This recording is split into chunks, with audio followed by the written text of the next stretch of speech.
사랑하는 성도 여러분, 오늘 우리가 함께 살펴볼 말씀은 마태복음 9장 9절부터 13절 그리고 18절부터 26절까지 말씀입니다. 오늘 본문에는요, 세 사람이 등장합니다. 세리, 마태, 12해 동안 병을 앓던 여인, 그리고 죽은 어린 소녀입니다. 이 세 사람은 처지는 달라도 공통점이 하나 있습니다. 사람들에게 외면당한 자리에 있었다는 겁니다. 당시 유대 사회에는 눈에 보이지 않는 벽이 있었죠. 저 사람은 괜찮은 사람, 그래서 가까이 갈 수 있는 사람. 그러나 저 사람은 가까이 하면 안 되는 사람으로 이렇게 구분이 되었습니다. 사람들은 겉으로 드러나는 모습으로 사람을 판단했습니다. 직업을 보고 판단했고요, 병을 보고 판단했고요, 그리고 형편을 보고 판단했습니다. 그런데 예수님은 그런 시대 한가운데로 들어오셨습니다. 예수님은 사람들이 만든 경계 앞에서 멈추지 않으셨습니다. 사람들이 피하던 자리, 사람들이 손가락질하던 자리, 이미 끝났다고 포기한 자리에도 우리 주님은 가까이 다가가셨습니다. 바로 그 자리에서 예수님은 하나님의 긍휼을 보여주십니다. 긍휼이란 마음이 아프다는 그런 감정에서 그치는 게 아닙니다. 주님의 긍휼은 직접 그 사람의 현실 속으로 걸어 들어오는 사랑입니다. 오늘 우리는 이 말씀을 통해 긍휼로 오신 주님을 바라보려고 합니다. 우리를 겉모습으로 판단하지 않으시고 우리의 형편과 아픔 속으로 직접 찾아오시는 예수님을 바라보기를 원합니다. 그리고 이 말씀이 오늘 우리의 삶에도 동일한 은혜와 소망으로 들려지기를 간절히 바랍니다. 첫 번째로 긍휼로 오신 주님은 죄인을 부르십니다. 오늘 본문 9절을 보면은요, 예수님께서 길을 가시다가 한 사람을 보십니다. 그의 이름이 뭐라고요? 마태입니다. 성경은 그가 세간에 앉아 있는 것을 보셨다 이렇게 말합니다. 마태는 세리였습니다. 여러분, 세리가 어떤 사람인지 아시죠?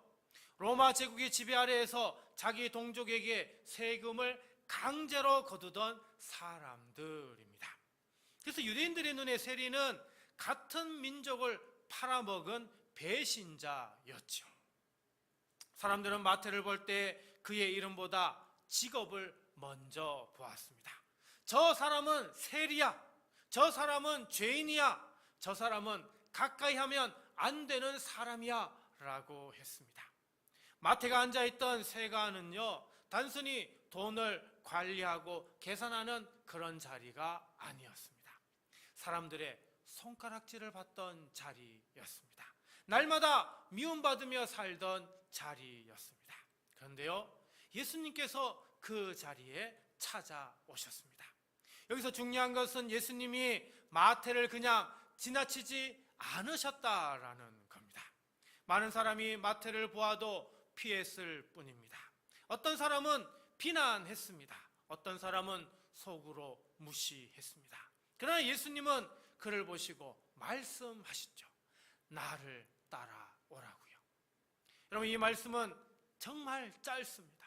그러나 마태의 인생을 완전히 바꾼 말씀입니다. 예수님은 마태에게 조건을 달지 않으셨습니다. 내가 지금까지 무엇을 잘못했는지 말해보라고 하지 않으셨습니다. 먼저 네 삶을 정리하고 깨끗해진 다음에 오라 이렇게도 하지 않으셨습니다. 그냥 나를 따르라 라고만 하셨습니다. 여기서 따르다라고 하는 단어는 뒤를 따라 걸어오라 이런 의미가 담겨져 있습니다.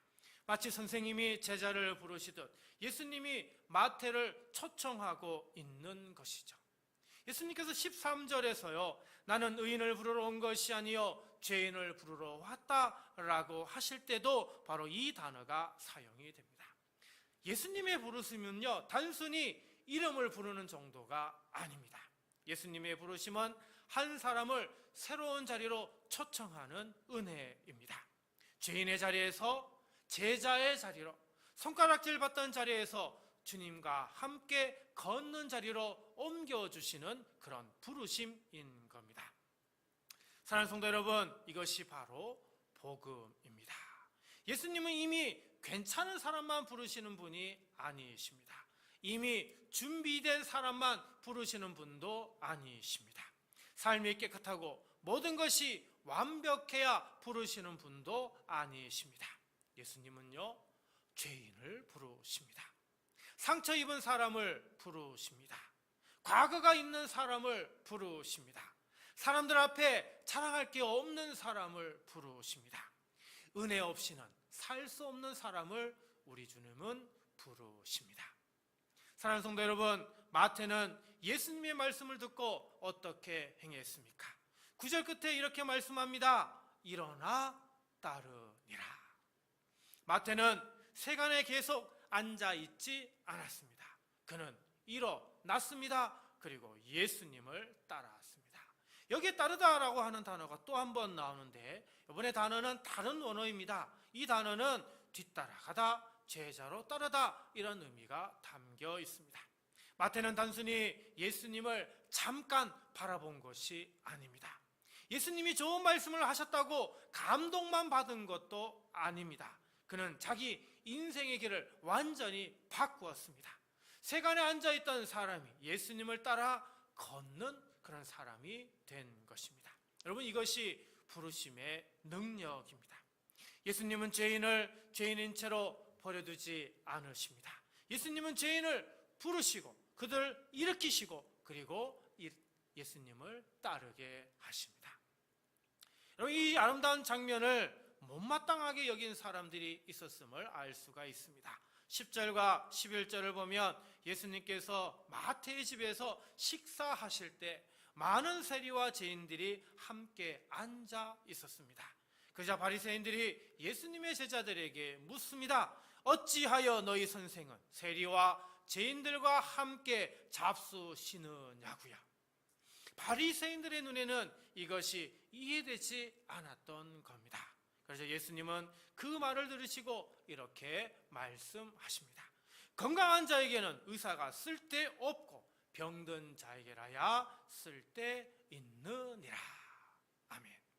여러분, 이 말씀은 참 쉬운 것 같지만 그러나 깊은 의미를 품고 있습니다. 병든 사람이 의사에게 가는 것은 이상한 일이 아닙니다. 오히려 병든 사람이 병을 숨기고요, 의사에게 가지 않는 것이 더 큰 문제입니다. 죄 있는 사람에게 필요한 것은 돌을 던지는 손이 아니라 구원해 주시는 주님의 손길입니다. 마음이 아픈 사람에게 필요한 것은 비난이 아니라 주님의 따뜻한 긍휼입니다. 사랑하는 성도 여러분, 오늘 주님이 우리를 부르십니다.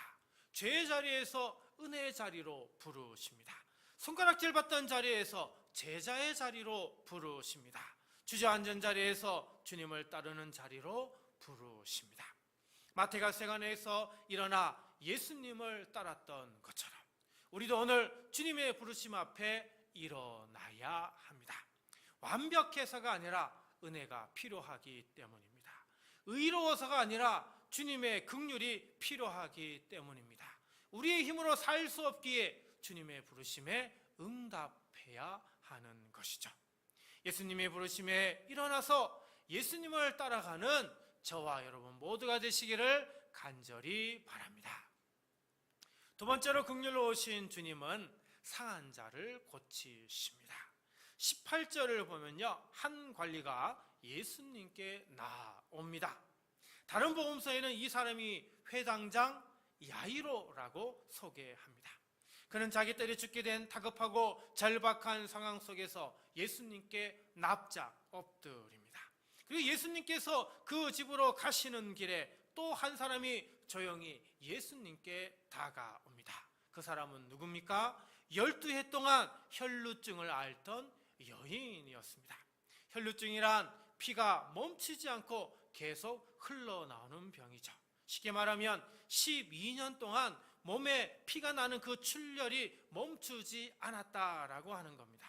거기에다 당시 율법에는 이런 출혈이 있는 사람은 부정하다라고 해서 더럽게 여겨져서 가까이 하지 않았습니다. 사람들과 가까이 할 수가 없었습니다. 그러니까 이 여인은 몸에 고통만 겪은 게 아니었습니다. 사람들 사이에서도 스스로 멀어져야만 했습니다. 예배드리는 자리에도 자유롭게 설 수 없었겠죠.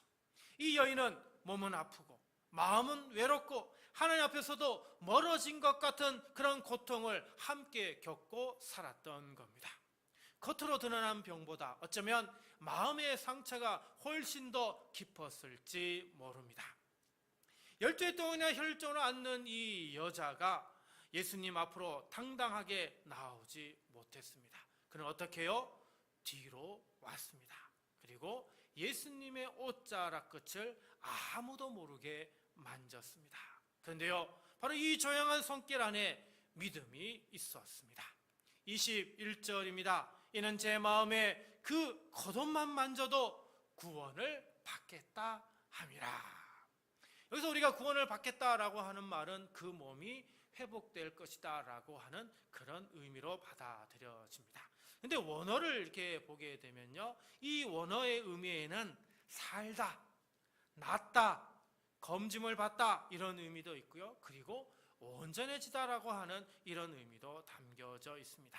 이 의미로 해석을 하게 된다라고 하면 이 여인은 단지 내 몸의 병만 나으면 좋겠다는 그런 소원이 아니라 그것을 넘어서 예수님께 손을 내밀어서 내 삶 전체가 주님의 은혜 안에서 온전히 회복되기를 원합니다 라고 하는 것이 담겨져 있었다라고 하는 겁니다.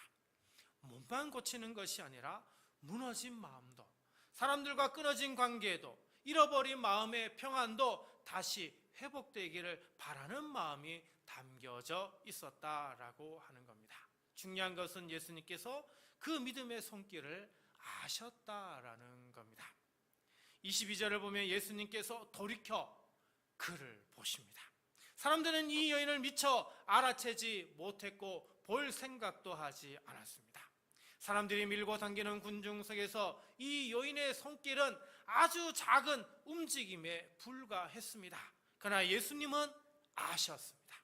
주님은 믿음으로 내민 그 작은 손길을 그냥 지나치지 않으셨던 것입니다.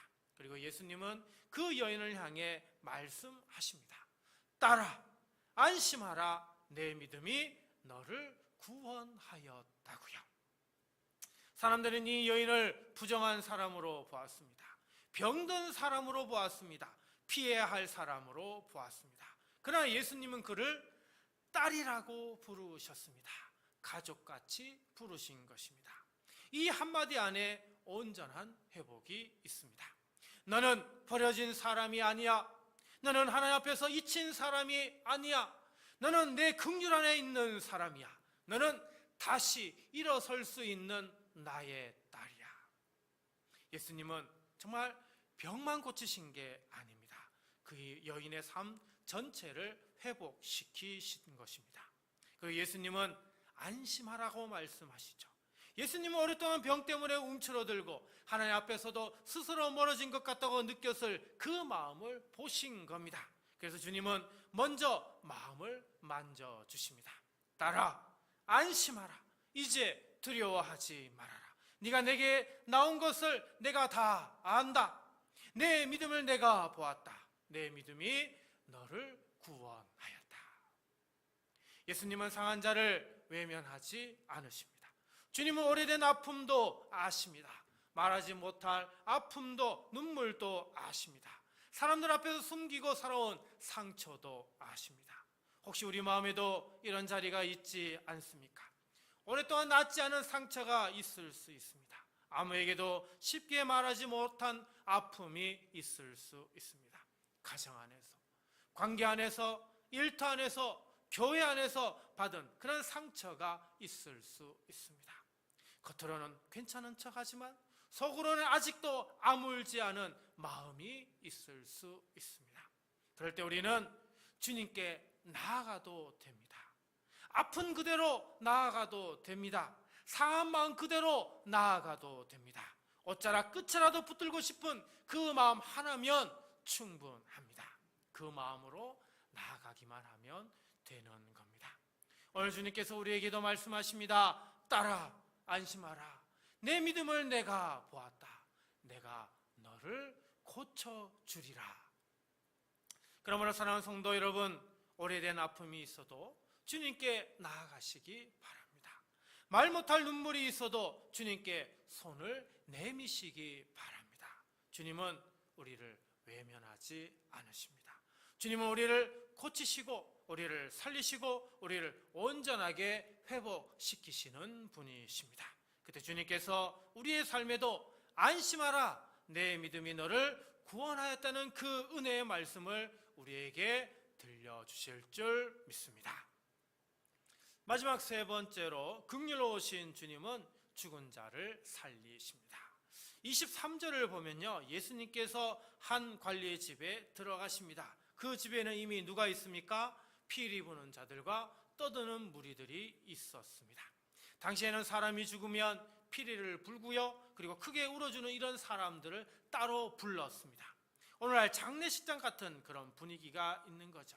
그러니까 지금 이 장면은요, 단순히 집안이 슬퍼하는 정도가 아닙니다. 모두가 이미 죽음을 인정하고 장례를 시작한 상황이라는 것입니다. 이 아이는 이미 죽었다는 것이 모든 사람의 결론인 것입니다.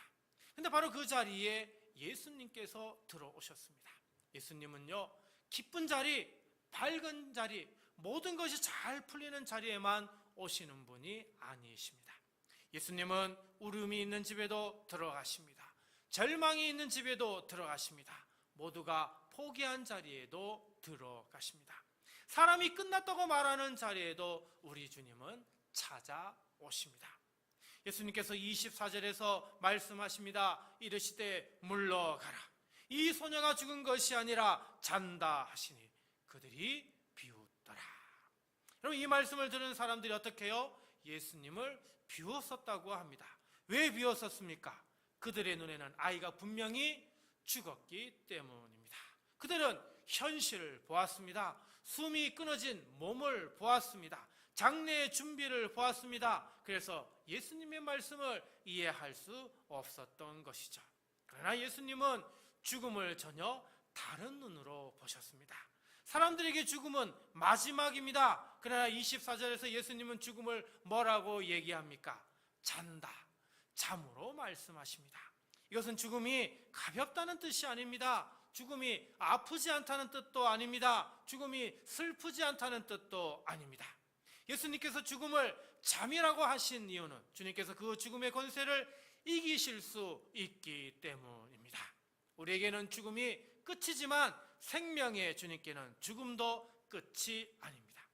요한복음 11장에서 나사로가 죽었을 때도 예수님은 말씀하셨습니다. 우리 친구 나사로가 잠들었도다. 그러나 내가 깨우러 가노라. 주님은 죽음 앞에서 끝났다는 말을 하지 않으셨습니다. 언제나 생명의 말씀을 하셨습니다. 사람들은 비웃었지만 예수님은 흔들리지 않으셨습니다. 25절을 보면 예수님께서 무리를 내보내신 후에 죽은 소녀의 방으로 들어가십니다. 그리고 예수님은 그 죽은 아이의 손을 잡으십니다. 사람들은 그 아이를 장례의 대상으로 보았지만 예수님은 다시 살리실 생명의 대상으로 보셨던 것입니다. 여기 끝에 뭐라고 나옵니까? 일어나다, 일어나는지라. 여기서 일어나다라고 하는 단어는 단지 몸을 일으킨다는 그런 뜻만이 아닙니다. 죽음의 자리에서 새 생명으로 일으키시는 주님의 능력을 품고 있는 단어인 것이죠. 이 짧은 한 문장이 예수님이 누구신지 선명하게 보여줍니다. 사람의 손에는 한계가 있습니다. 부모의 손에도 한계가 있습니다. 의사의 손에도 한계가 있습니다. 권력자의 손에도 한계가 있습니다. 그러나 우리 주님의 손에는 한계가 없습니다. 우리 주님의 손에는 생명이 있습니다. 주님이 붙드시면 죽은 자도 살아납니다. 주님이 말씀하시면 끝난 것 같은 자리에서도 새 생명이 시작됩니다. 사랑하는 성도 여러분, 우리가 붙들어야 할 것은 사람들의 판단이나 비웃음이 아니라 주님의 말씀입니다.